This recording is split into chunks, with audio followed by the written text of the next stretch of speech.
யோபு 2வது அதிகாரம் 3வது வசனம். அப்பொழுது கர்த்தர் சாத்தானை நோக்கி, நீ என் தாசனாகி யோபுவின் மேல் கவனம் வைத்தாயோ? உத்தமனும் சன்மார்க்கனும் தேவனுக்கு பயந்து பொல்லாப்புக்கு விலகுவனுமான மனுஷனாகிய அவனை போல பூமியில் ஒருவனும் இல்லை. முகாந்திரம் இல்லாமல் அவனை நிர்மூலமாக்கும்படி நீ என்னை ஏவின போதிலும் அவன் இன்னும் தன் உத்தமத்திலே உறுதியாக இருக்கிறான் என்றார். யாருக்கிட்ட யார் சொல்லுது? தேவன் பிசாசை பார்த்து சொல்றான், நீ முகாந்திரம் இல்லாமல் அவனை ஏவின போதிலும், அவனை நிர்மூலமாக்கும்படி நீ ஏவின போதிலும், அவன் இன்னும் எதில் இருக்கிறான்? உத்தமத்துல என்ன செய்கிறான்?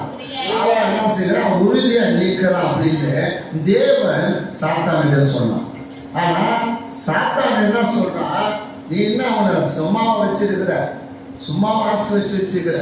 அல்லேலூயா.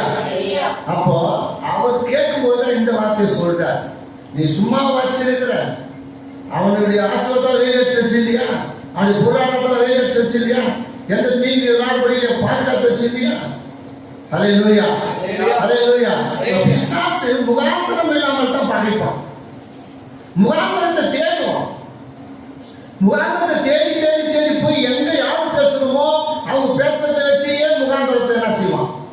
ஏற்படுத்தி வீணான பழிகள், வீணான இந்த சொல்லுங்க, வீணான அவப்பேர்களை கொண்டு வருவான். அது அவனுடைய சதி திட்டம். அதுக்கு நீங்களும் நான் என்னவா இருக்கணும்? விழிப்பா இருக்க வேண்டும். அதுக்கு நாம யாரா இருக்கணும்? உத்தமமாய் தம்முடைய உத்தமத்தில் உறுதியாக இருக்கிறவர்களாய் காணப்பட வேண்டும். ஹல்லேலூயா. நான் செய்யலப்பா, நான் பண்ணலப்பா, நான் அப்படி இல்லப்பா, நீ என்ன பண்ணிக்கு போ. நாம சைடு வாங்கக்கூடாது. போய் அவனை ஏற்றவாறு நம்ம ஆமா ஏதோ ஒன்று பண்ணியிருப்போம், நம்ம ஏதோ பண்ணியிருப்போம் அப்படின்னு நம்ம என்ன செய்யறோம்? சில நேரத்தில் நம்ம பின் வாங்குறோம். காரணம் என்னன்னா, அவன் கொண்டு வருகிற குற்றச்சாட்டுகள் அப்படி இருக்கும். அவன் கொண்டு வருகிற இவன் என்ன குற்றச்சாட்டு கொடுக்குறான்? நீ என்ன சும்மா வச்சிருக்கிற, அவனை கொஞ்சம் பாதுகாப்பா அவனை விட்டு நீ கொஞ்சம் விலைக்கு பாரு. என்ன சொல்லுவான்? அவனுடைய பாதுகாப்ப உன்னுடைய அரணை கொஞ்சம் என்ன செய்ய, கொஞ்சம் விலைக்கு பாரு அப்படின்னு சொல்லுவான். அப்படிதான் சொல்லி ஏமாத்துறான். அல்லேலூயா. அப்போ அவர் ஆண்டவர் யோபு மேல் கவனம் வைத்து யோபுவை மிகவும் அதிகமா நேசித்தபடினால நம்பிக்கையோடு கூட சாத்தான்கிட்ட சொன்னார். அல்லேலூயா சொல்லுவாங்க. நீ முகாந்திரம் இல்லாம அவனை நிர்மூலமாக்கும்படி நீ என்னை ஏவின போதிலும் அவன் இன்னும் என் தன் உத்தமத்தில் எப்படிப்பட்டனா இருந்தானா? உறுதியாய், உறுதியாய் இருக்கிறானே. அல்லேலூயா. கர்த்தருடைய பிள்ளைங்க எவ்வளவு லாஸ் ஆனாலும், எவ்வளவு நஷ்டம் ஏற்பட்டாலும், எவ்வளவு பிரச்சனை வந்தாலும், எவ்வளவு போராட்டம் வந்தாலும், எவ்வளவு கண்ணீர் வந்தாலும், எவ்வளவு விதமான நம்மளை சுத்தி சுத்தி ரவுண்டு கட்டி புயல போல தாக்கினாலும் கூட நம்ம உத்தமத்துல நாம என்ன இருக்கணும்?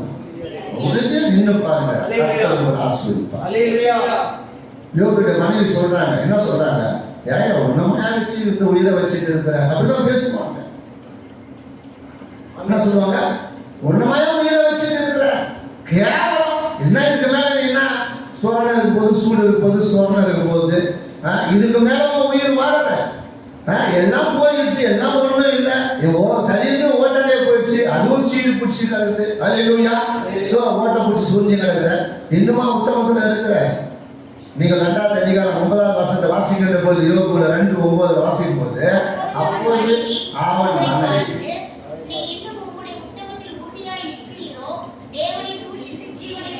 செத்து போயேன். யார் பூசிட்டு? உன் தேவன் பூசிட்டு. தேவன் பூசிட்டு என்ன செய்ய? ஜீவனை விட்டு செத்து போ. ஏன் நீ உயிரோட இனிமே என்ன பண்ண? எனக்கு ஒரு பிரயோஜனம் ஒண்ணு மேல இல்ல, உன்னால இல்ல, உன்னால இனி ஒரு பிரயோஜனம் இல்ல. எல்லாம் போயிடுச்சு. எல்லாம் போயிட்ட பிறகு நீ மட்டும் இருந்தா என்ன செய்வ? தேவனை தூசி, தேவனை மறுத்து வச்சுட்டு போ, தேவனை விட செத்து போ, ஜீவனை விட்டுட்டு போய. ஏன் பிடிச்சிட்டு இருக்கிற ஒன்றும் இது? இப்படிதான் இன்னைக்கு அநேக நம்மளை பார்த்து சொல்லுவாங்க. இன்னுமா இருப்பா, இவ்வளவு லாஸ் ஆகி கூட இன்னுமா இருந்தாலும் நடமாடிட்டு இருக்கிறான். என் வாழ்க்கை சொல்றோம், உங்களா சொல்றேன். என்ன சொல்லுவாங்க? இவ்வளவு லாஸ் ஆகியும் இந்த ஆள் இன்னும் நடமாடிட்டு இருக்கிறான்னா அப்படிதான் இருக்கும். உங்களை பார்த்து அதே தான் சொல்லுவாங்க. இவ்வளோ இப்படி கருவாட்டு போல ஆகி ஒண்ணு இல்லாத இவ்வளோ உங்களை நடமாட்டி இருக்கிறாங்க.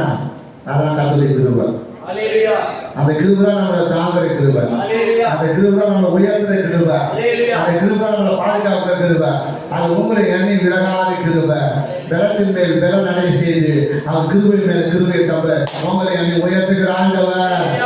ஒரு நாள் உங்களை என்ன செய்ய கைவிட மாட்டாது. சொல்லிட்டு போன கொஞ்சம் போ. எவ்வளவு ரெண்டு நாள் நம்ம மேல இல்லாத போடாது கூட சொல்லட்டுமே.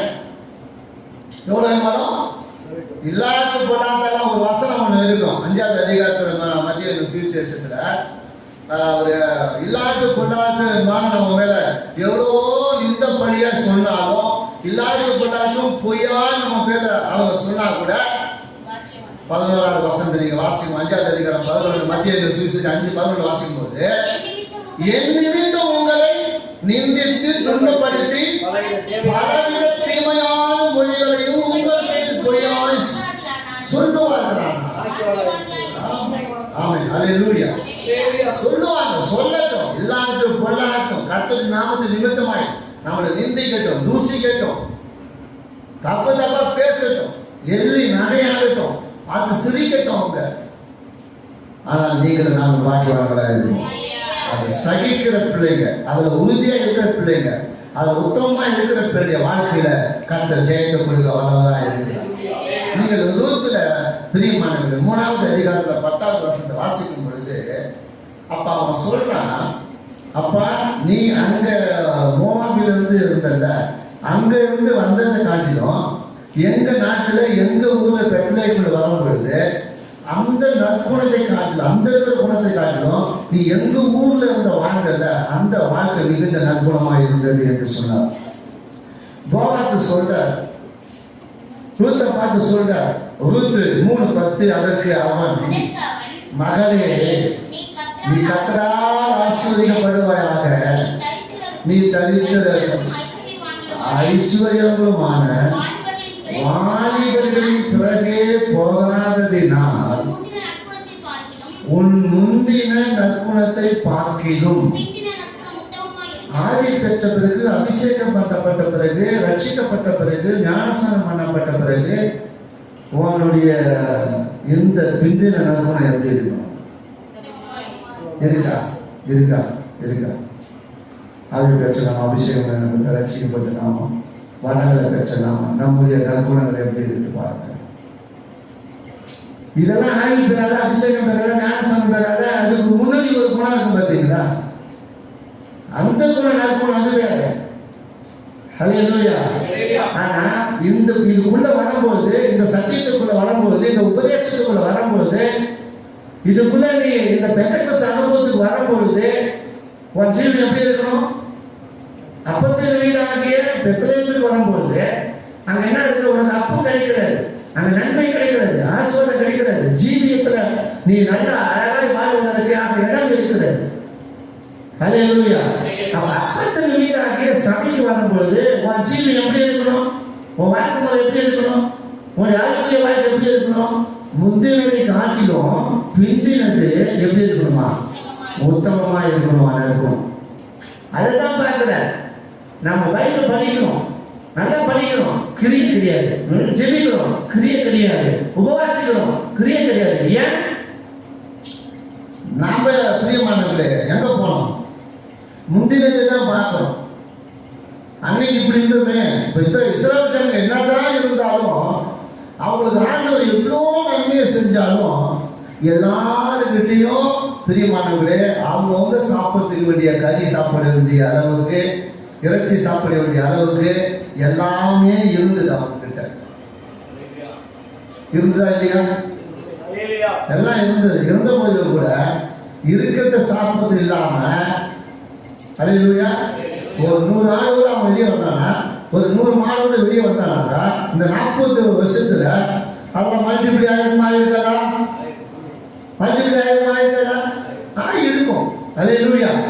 அப்ப அவன் ஒரு பிரியமானவர்கள ஒரு 5 குடும்பம் சேர்ந்து கூட ஒரு ஆட்டடிச்சு சாப்பிட்டாங்க, இல்ல மாட்டடிச்சு சாப்பிட்டாங்க. அவன் அடுத்த வாரத்துக்கு அவன் இன்னொருத்த மாட்டை அடிக்கிறான். இப்படி அவன் எப்படி வேணுமாலும் சாப்பிட்டு அவன் என்ன செய்யறான், அவன் வாழ்க்கைய அவங்க என்ன செய்யறான், சமாதானமா என்ன செய்யறான், ஓடி இருக்கிறான். ஆனாலும் இந்த ஜனங்க ஒட்டுமொத்தமும் சேர்ந்து வித்தியாசத்தை போய் பிரச்சனை பண்ணாங்க, மோசத்தை போய் பிரச்சனை பண்ணாங்க. அப்ப எதை கேட்டு எதை சொல்றாங்க, முந்தைய சொல்றாங்க, எங்க எகிப்தியே சொல்றாங்க. அங்க எகிப்துல சாதிக்கிறாங்க, எகிப்துல சாதிக்கிறாங்க, எகிப்து இதே பஞ்சம் எல்லாம் சாப்பிட அந்த அந்த எகிப்துல இருந்து வந்த எல்லா பெரிய மனுஷனுடைய தலை விடற வரையில இதே பஞ்ச பாட்டா இருக்கு. ஆனா இருந்தது, இன்னைக்கு எல்லாம் இருக்கும் உங்ககிட்ட. ஆனா பஞ்ச பாட்டு பாருங்க உங்ககிட்ட இல்லாத இல்ல. அன்னைக்கு இருந்தது காட்டுல இன்னைக்கு ஆண்டவர் பல மடங்கு ஆசீர்வச்சா இருக்கிறாரு. அன்னைக்கு தரித்திரமா இருந்தீங்க, அன்னைக்கு குறைவா இருந்தீங்க, அன்னைக்கு கம்மியா இருந்தீங்க, அன்னைக்கு கஷ்டப்பட்டீங்க. ஆனா இன்னைக்கு அந்த நிலைமை இல்லையே. அதே நிலைமை இருக்கா? அப்படியே விட்டுட்டீங்களா? ஒரு 10-15 வருஷத்துக்கு நீங்க வந்த நிலைமையே விட்டுட்டீங்க. உங்க பொருளாதாரம் மாறலையா? உங்க ஆசீர்வாதம் மாறலையா? உங்களுடைய வாழ்க்கை முறை மாறலையா? உங்களுடைய தராதரம், உங்களுடைய வாழ்க்கை தராதரம் மாறலையா? மாறித்தானே இருக்கு. இதுல யாராவது மாறல் கைத்துங்க பார்ப்போம். அப்போ முந்தினதை நம்ம பார்க்கிறோம். அப்போ முந்தினதை காட்டிலும் பிந்தினது உங்க நற்பணம் எப்படி இருக்கணுமா? ஒருத்தவங்க அதைத்தான் தேவன் விரும்புகிறார். அதுதான் தேவன் விரும்புகிறார். தேவன் எதை விரும்புகிறார்? அதுதான் நல்ல நற்பணத்தை தான் விரும்புகிறார். முந்தினதை பார்க்காதீங்க, பிந்தினது உங்களுக்கு இப்ப கொடுத்ததை பாருங்க. ஹல்லேலூயா, ஹல்லேலூயா. வெள்ளிக்கிழமை வந்தார், யாரும் வரல, ஜெயலலிதா தான் வந்தாங்க. ஜெயலலிதா அனுப்பிட்டு நம்ம ஜோமான அவர் போய் நின்று பார்த்தாரு, ஒன்றும் வேலைக்கு ஆகல. ஐயா அடுத்த வாரம் நான் வராது போது கஷ்டமா இருக்கு, ஒரு 10 நிமிஷமா ஜோம் பண்ணுவோம். சரி, ஒரு மணி நேரம் ஜோம் பண்ணி அனுப்பிச்சிட்டு திருப்பி நான் முடிவு போட்டேன். ஒரு 1 ரூபா காசு, 10 காசு என்கிட்ட இருந்தது. அதான் என் கையில் இருந்தது. ஒரு வாரமாக பாக்கெட் வச்சுட்டே சொல்லி செஞ்சுட்டு வர 10 பைசா, 1 ரூபா காயினா 10 காயின் என் பாக்கெட் இருந்தது. அதை வச்சுட்டு தான் அந்த கட்டணும் சாமி. இந்த 10 ரூபா காயின் தவறியாங்க இல்லை, 5 பைசா இல்லை சாமி, எல்லாம் இப்படி ஆகிட்டே சாமி அப்படின்னு நான் வந்தோம். யாருக்கு சொல்ல முடியும்?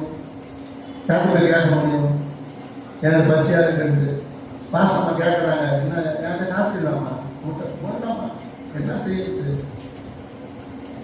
ஒரு தொட்டுக்கு கூட ரசம் தொட்டுக்கு காசு இல்லாமா, 10 ரூபா என்ன, 1 ரூபா தான், 1 ரூபா காயின் எடுத்துன்னு போகும். ஹல்லேலூயா. அப்ப இது 1 வாரமா வச்சு நான் சுத்தி வாங்க, இன்னும் வச்சிருந்தா இருக்கிற வாய்ப்பு. இப்போ யாருக்கு சொல்ல முடியும்? யாருக்கு கேட்க முடியும்? இப்போ நான் இதை சொல்லிட்டேன்னு சொன்னாக்கா அது என்ன எப்படி யோசிக்கிறாங்க அப்படின்னு தெரியல. சொல்லாத போனாலும் நிறைய இருக்குன்னு சொல்றீங்க, சொல்லிட்டாலும் கஷ்டத்துக்கு சொல்லாதுன்னுவாங்க. எதையும் நம்மளால வாய் விட்டு என்ன செய்ய முடியல, சொல்ல முடியல. ஹல்லேலூயா. நான் என்ன சொல்றேன்னா, சத்திய வசனத்தை உங்க வாழ்க்கையில நீங்க என்ன செய்யுங்க, கொண்டு வாங்க. ஹல்லேலூயா சொல்லுவா.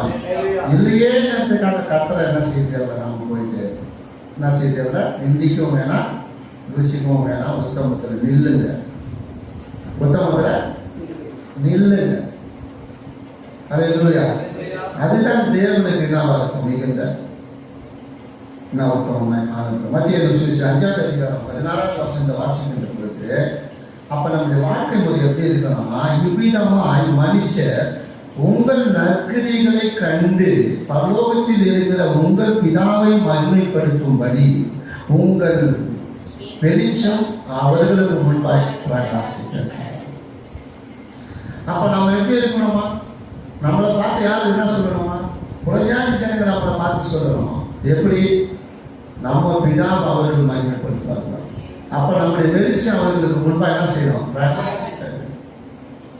அக்கம்பரம் போய் கேட்க மாட்டோம், போயிட்டு 10 ரூபா கொடுங்க, 100 ரூபா கொடுங்க, 1000 ரூபா கொடுங்க. யாரும் இதுவரை நான் கேட்டதே இல்லை. இது 25 வருஷம் சர்வீஸ்ல ஊழியத்தில் அக்கம்பரம் போய் என்ன செய்யணும், போய் கேட்க மாட்டேன். எப்படி பார்ப்போம், அப்படி பிள்ளைகளே கேட்பான், இல்லைன்னு சொன்னா விட்டு விடுவான். அவசரம் சரி கூட கத்தனை அப்படின்னு பார்ப்போம் அப்படின்னு விட்டுடுவோம். என்ன சொல்லுவோம்மா? அதனால பிரியமானவர்களே, நம்முடைய வெளிச்சம் புறஜாதிகளுக்கு மத்தியில் என்ன சொல்லணும், பிரகாசிக்கணும். ஹல்லேலூயா. அதுக்காக நம்ம என்ன செய்யக்கூடாது, அப்போ அவங்க நற்கிரியைகளை பார்க்கணும். நம்முடைய நற்கிரியைகள் எப்படி இருக்கணும். அதே தான் நீங்க 1:2 வாசிக்கும் போது, புறஜாதிகள் உங்களை அக்கிரமக்காரர் என்று விரோதமாய் பேசும் விஷயத்தில் அவர்களை உங்கள் நற்கிரியைகள் கண்டு அவற்றின் நிமித்தம் சந்திப்பின் நாளிலே தேவனை மகிமைப்படுத்தும்படி நீங்கள் அவர்களுக்குள்ளே நல்நடைக்கு உள்ளவர்களாய் நடந்து கொள்ளுங்கள் என்று உங்களுக்கு புத்தி சொல்லுகிறேன் என்று சொல்லுங்கள். அப்ப எப்படி இருக்கணுமா? அவர்களை உங்கள் நற்கிரியைகளை கண்டு அப்படின்றார். அப்ப அவர்கள் நம்முடைய நற்கிரியைகளை பார்க்கணும். யாரே பிரஜாதிகள், அவன் நம்ம அக்கிரமா என்று சொல்லப்படுகிறது. அப்போ பிரஜாதிகள் உங்களை அக்கிரமக்காரர்கள் என்று விரோதமாய் பேசும் விஷயத்துல நீங்க என்ன ரட்சிக்கப்பட்ட பிள்ளைங்க, ஆகிய பிள்ளைங்க, சபையோட பிள்ளைங்க, ஜெபிக்கிற பிள்ளைங்க, பிரஜாதிகள் மத்தியில் அக்கிரமக்காரர்களை போகணும் என்ன சொல்றாரு? ஒரு வீட்டுக்கு போனேன், அந்த அம்மா சொன்னாங்க, ஐயா ஏன் நீங்க வரவே மாட்டீங்க, இந்த சைடே வர மாட்டீங்க, இந்த சைடு ஜெர்மனி வர மாட்டீங்க. நான் சொன்னேன், என்னத்த சொல்றது அவங்ககிட்ட போய் இதெல்லாம் வந்துருங்க அம்மா அப்படின்னு பார்த்துட்டு நான் பேசி வந்துட்டே இருந்தேன். அதுவே சொல்லுவோம்மா. அப்போ அவங்க அம்மா பார்த்துட்டே இந்த மக்கள் இப்ப நம்மளை பார்க்கறாங்க. அதுவே சொல்லுவோம்மா. நம்ம அந்த இடத்துல எதாவது ஒரு விஷயத்த ஒரு காரணம் சொல்லிட்டு அது ஒரு பெரிய விஷயமா ஆயிடும். அப்ப நான் சொல்றேன், ஆமா இப்ப பாத்தீங்களா சோதரம் ஐயா வந்து நம்ம வீட்டுல ஒரு ஜோபம் பண்ணு சொல்லு வந்து ஜோபம் பண்ணிட்டு வாங்க. அதுவே சொல்லுவோம்மா. அப்போ நாம போய் அவங்க என்ன சொல்றாங்களோ அதுக்கு நம்ம எதிர்ப்பு ஆக்கிட்டு நாம போய் மற்ற கதை அவங்க கூட பேசணும்னா இப்ப அவங்க நம்ம வந்த நம்மள பல நாள் கழிச்சு பார்க்கும் பொழுது ஐயா ஏன் ஐயா வரல அப்படின்னு கேட்கிறாங்க. நான் என்ன சொல்றது வராதுக்கு அது சொல்லுவோமா? நான் வளர்த்துக்கு வேலை இல்லையே, ஏழை தானே வளர்த்துக்கு. அது இல்லையா? அதனால புறஜாதிகள் உங்களை அக்கிரமக்காரர் என்று விரோதமாக பேசும் விஷயத்தில் அவர்கள் உங்கள் நற்கிரியைகளை கண்டு பிதாவை மகிமைப்படுத்தணும். அப்ப நம்ம நற்கிரியைகளை கத்து பார்ப்போம், ஜனங்கள் பார்ப்பாங்க. நாம இந்த ரட்சிப்பட்ட பிள்ளைங்க போய் தெருவில் போயிட்டீங்கன்னா சக்கரமாக என்ன அக்கிரமம் பண்ணிட்டு இருக்க, அநியாயம் பண்ணிட்டு இருக்க, தெருவில் போயிட்டீங்கன்னா கத்தி கிடக்கூடாது, கூலி கிடக்கூடாது, சட்டப்பட்டு கிடக்கூடாது. அதே இல்லையா? இதெல்லாம் நாம பார்க்கறாங்க. ஏன்னா நீங்கள் பசுத்தாய் கொடுத்து வரும்பொழுது நீங்கள் கடன் அடைந்து நீங்க என்ன இருப்பீங்க? யூதாவிலும் எஸ்ரேலிலும் சமாரியாவிலும் உலகத்துக்கு முடிவு போயிருந்தோ எனக்கு சாட்சிகளா இருப்பீங்கன்னு சொல்றேன். பசுத்தாய் கற்ற பிறகு பசுத்தாய் வரும்போது நம்ம சாட்சியை மாற கற்றுக்கணும். நம்ம தெருவில் வந்து சண்டை இருந்து தெருவில் வந்து பிரச்சனை பண்ணிட்டு தெருவில் வந்து அக்கா மகன் திடீர்னு ஏற்று விட்டு சண்டை போட்டு பேசாத இருப்போம். திடீர்னு அப்பா மட்டும் நம்ம என்ன போய் அப்புறம் பேசுவோம் படிப்போம். ஏன் அப்போ அந்த வேலை விட்டுட்டு போயேன் சண்டையே தேவையில்லை, லவ் வேலைக்கு அப்பா நான் சண்டை போட வரலப்பா அதுவே சொல்லுவோமா? பிடிக்கல ஒதுக்கிடுவோம், உனக்கு பிடிக்கல வந்து அப்போ பேசு அதுவே சொல்லுவோமா? சண்டை போட்டு பிரச்சனை பண்ணிட்டு ஒருத்தனை விட்டு காப்பீட்டு பிள்ளைங்க பிரிக்கவே கூடாது. சண்டை போடாத, பிடிக்கலையா அக்கா பிடிக்கலையா அப்படி இறக்கிக்கலாம், பிடிச்சா நீ வந்து பேசு அதுவே சொல்லுவோமா? நான் சண்டை போடுறதுக்காக நான் வரல, நான் சண்டை போட்டாங்க ஆனா இன்னைக்கு வேலை சொல்லிட்டு நான் சண்டை பண்ணாதவங்க இருக்கிறேன் சொல்லி அதுவே சொல்லுவோமா? பிடிக்கல விளையாடிக்கா நீ உங்களுக்கு எப்போ என் வாழ்க்கை முறை பிடிக்கிறதா எங்க பேச்சு பிடிக்கும் அப்போ வந்து பேசு. நான் என்ன செய்யல, நான் உங்களை போக மாட்டேன், நான் சண்டை போட, நீ தான் சண்டை போகிறது இல்லையா? அப்படியே இருக்கு அதுவே சொல்லுவோமா? அப்படிப்பட்ட நம்ம வாழ்க்கையை நம்ம வாழும்போது தான் பிரியமான கர்த்தர் ஆசீர்வதிப்பார். நம்ம உத்தமத்திலே நாம் உறுதியாக இருக்க